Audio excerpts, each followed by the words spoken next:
और इस कथा को बता दें, जो भादो का चांद देख लेता है, चतुर्थी का चांद जो शुक्ल पक्ष का देख लेता है, उसको जो है दोष लग जाता है। कौन सा दोष लग जाता है? कलंक लगता है।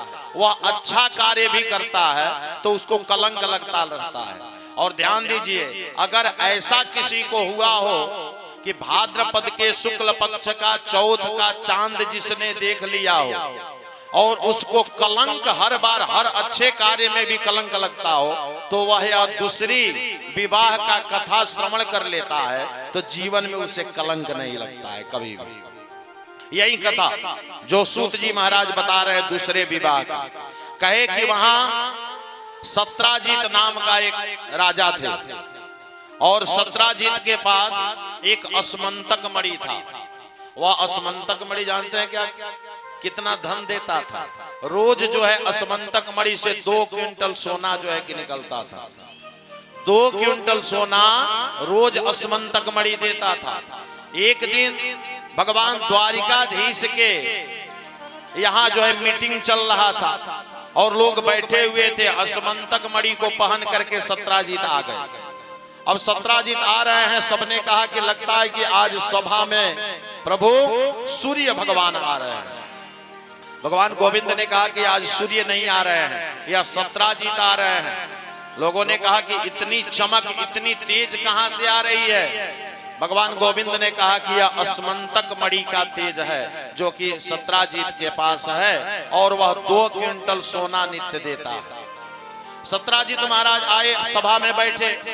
भगवान का सभा जब विराम हुआ तो भगवान गोविंद ने कहा सत्राजित से कि सुनिए, आप लोग घर में मात्र जो है कि 3.5 लोग हैं। आपके घर में मात्र या परिवार 3.5 लोगों का परिवार है। एक आप है, एक आपके भाई प्रसन्नजीत हैं और एक आपकी पत्नी और तीसरा आपकी छोटी सी एक पुत्री। और आपके यहाँ 2 क्विंटल सोना देने वाला असमंतक मणि है। इतना धन आप क्या करेंगे? इस असमंतक मणि को हमें दे दीजिए। भगवान ने कहा कि इसे हमें दे दीजिए। क्यों? क्योंकि हमारे यहाँ रहेगा तो राज्य में बहुत सारे लोगों का इससे कल्याण होगा। सत्राजित ने कहा कि महाराज देखिए, मैं ऐसे असमंतक मणि को नहीं दे सकता। मैं घर जाता हूँ और अपने पत्नी से पूछ करके आऊंगा, तब आपको असमंतक मणि दूंगा। शास्त्र क्या कहता है? कोई भी कार्य अपने से निर्णय नहीं लेना चाहिए। विवाह के बाद पति पत्नी जब तक दोनों की राय न हो और जो व्यक्ति अपने पत्नी से राय लेने के बाद कोई कार्य करता है तो वह सफल होता है, करना ही चाहिए। अब सत्राजित चले गए घर, असमंतक मणि को नहीं दिए। अपने पत्नी से जा करके कहे कि आज भगवान द्वारिकाधीश हमसे असमंतक मणि मांग रहे थे। सत्राजित के पत्नी ने कहा कि क्या किए? हमने नहीं दिया। बहुत अच्छा किए, क्यों देना? अरे हमारे घर में हमारी पुत्री है और हमको भी तो धन की जरूरत है। या 2 क्विंटल सोना देता है तो भी इतना धन हमें कम पड़ता है। सत्राजित के पत्नी ने कहा कि इसे नहीं दिए, बहुत अच्छा किए। अब उस असमंतक मणि को सत्राजित के एक भाई थे प्रसन्नजीत ने क्या किया कि एक बार सायंकाल के समय उस मणि को पहन करके और घोड़े पे सवार होकर के और जंगल के तरफ चल दिए। घोड़े पे सवार होकर के मणि को पहन करके और जंगल के तरफ चल दिए। ध्यान दीजिएगा, जो भादो का चौथ का चांद देखा है जिसे कलंक लगता है या कथा श्रवण कर लेने से कलंक खत्म हो जाता है।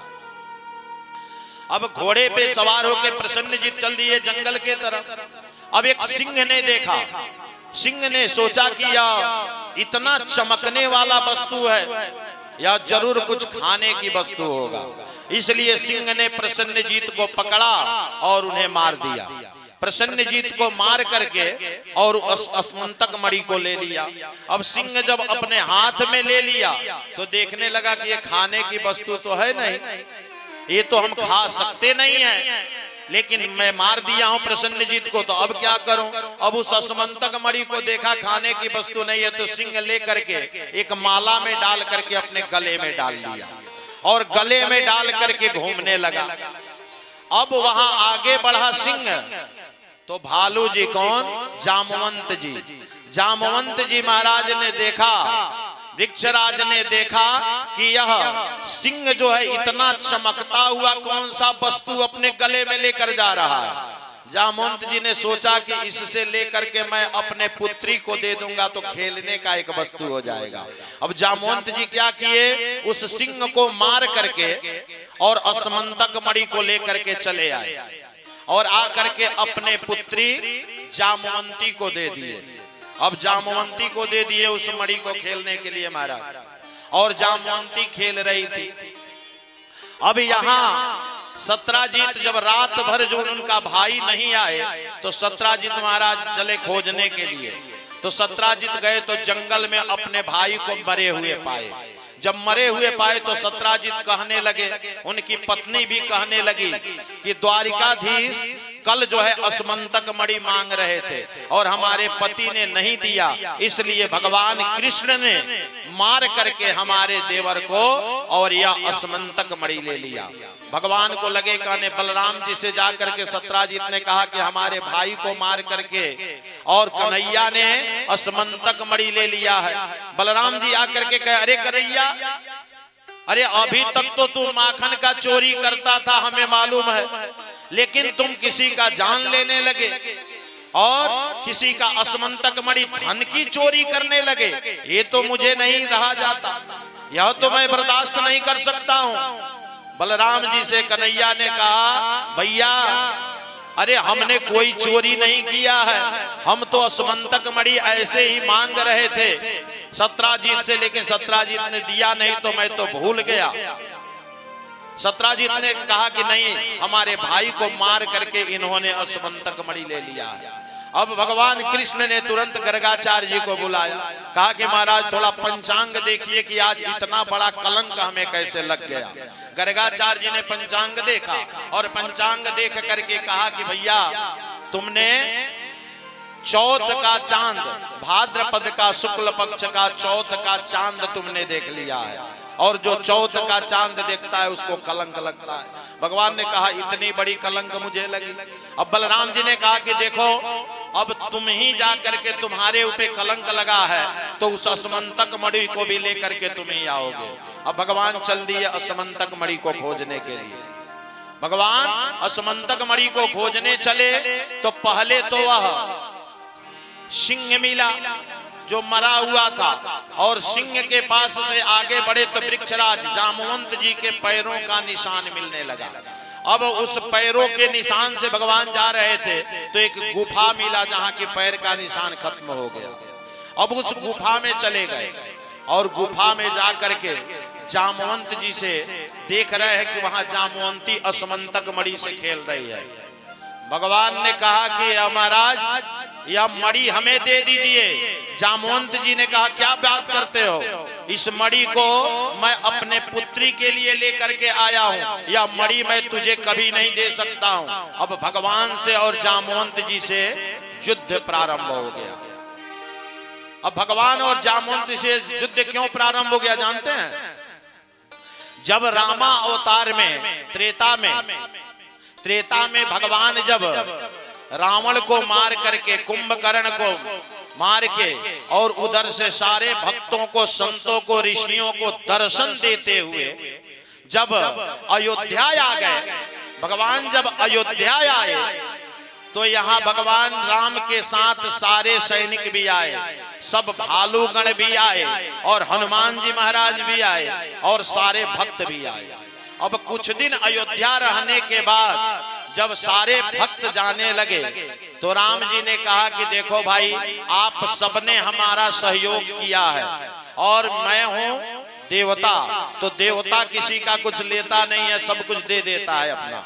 तो आप सब हमसे मांग लीजिए, आप सबने सहयोग किया है, इसलिए जो आप सब मांगेंगे हम देंगे। हनुमान जी ने भक्ति मांगा, सारे संतों ने शक्ति मांगा, सब कुछ सबने मांगा और सब चले गए मांग करके। जामवंत जी ऐसे बैठे हुए थे। जामवंत जी से भगवान राम ने कहा कि जामवंत जी आप भी कुछ मांग लीजिए। जामवंत जी ने कहा कि प्रभु मैं क्या मांगू, मेरे पास सब कुछ है, मुझे कुछ नहीं चाहिए। भगवान राम ने कहा कि ऐसे नहीं, आपको मांगना पड़ेगा। क्यों? क्योंकि सबने मांगा है तो आप भी सबके साथ हैं। जामवंत जी ने कहा कि प्रभु अगर देना ही चाहते हो तो एक वर दे दो। आप जब लंका में गए थे तो रावण को एक बार मैं भी पकड़ा था और मैं देखा कि इस युद्ध में हमसे बलशाली तो कोई था ही नहीं, हमसे बलशाली कोई नहीं था कि जो हमसे लड़ सके। हाँ, एक रावण था कि कुछ समय तक हमसे लड़ सकता था, लेकिन जब मैं रावण को पकड़ा तो सोचा कि आपके लिए भी कोई चाहिए लड़ने के लिए, क्योंकि आप भी आए हैं युद्ध करने के लिए। तो मैं अगर रावण को मार देता हूं तो आप इससे युद्ध करेंगे, इसलिए प्रभु आपके लिए हमने रावण को छोड़ दिया। भगवान राम ने कहा कि बहुत अच्छा किया है आपने, कुछ मांग लीजिए। जामवंत जी ने कहा कि प्रभु देना चाहते हैं तो यही वर दे दीजिए कि आपसे दो हाथ हो जाए, क्योंकि मैं देखना चाहता हूं कि हमारे राम जी में कितनी शक्ति है जिन्होंने रावण को भी मारा है। भगवान राम ने कहा कि नहीं नहीं नहीं, नहीं। ये भक्त और भगवान में कभी लड़ाई हुआ ही नहीं है और कदापि ये नहीं हो सकता है जामवंत जी। इसलिए आपने सोच कैसे लिया कि मैं आपके साथ लड़ाई करूंगा? जामवंत जी से जामवंत जी ने कहा कि दूसरा कुछ हमें चाहिए ही नहीं। भगवान ने कहा कि ठीक है जामवंत जी, अगर आपको दूसरा कुछ नहीं चाहिए तो मैं आपको वचन देता हूं, मैं आपको वचन देता हूं कि जब द्वापर युग आएगा तो उस समय मैं आपसे लड़ूंगा। और देखिए द्वापर में अब जामवंत जी के यहाँ जा करके और भगवान कृष्ण जो है जामवंत जी से लड़ रहे हैं। जामवंत जी से भगवान लड़ने लगे। जब जामवंत जी का नस नस ढीला हो गया, जब एक एक हड्डी बचने लगा तो जामवंत जी समझ गए और जामवंत जी तत्काल भगवान के चरणों में गिर गए और कहे कि अब रामा अवतार जो है कृष्णा अवतार में हो चुका है, आप तो हमारे प्रभु हैं, आप तो राम हैं, आप हमारे दरवाजे आ गए। और जब गिर गए तो भगवान ने शंख चक्र गदा पद्म लेकर के और जामवंत जी को दर्शन दिए। भगवान ने कहा कि जामवंत जी, हम त्रेता युग में आपसे कहे थे कि मैं द्वापर में लड़ूंगा, इसलिए आपसे हमने लड़ाई किया। अब जामवंत जी ने कहा कि प्रभु एक आपसे आग्रह है।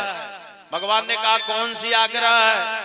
जामवंत जी ने कहा कि यह अस्मंतक मणि मैं आपको दे दूंगा, क्योंकि आप अस्मंतक मणि के लिए आए हैं। भगवान ने कहा कि हाँ, हमारे ऊपर बहुत बड़ा कलंक लगा है, क्योंकि मैं भादो शुक्ल पक्ष का चौथ का चांद देख लिया हूँ, गर्गाचार्य जी ने कहा है। तो उस कलंक को निवृत्त करने के लिए, खत्म करने के लिए मुझे अस्मंतक मणि चाहिए।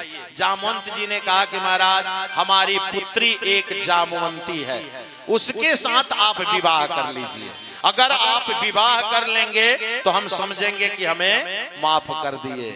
और अब जामवंती जी के हाथ पर अस्मंतक मणि रख करके और जामवंत जी ने भगवान कृष्ण को दे दिया। बोल दे वृंदावन बिहारी लाल की जय।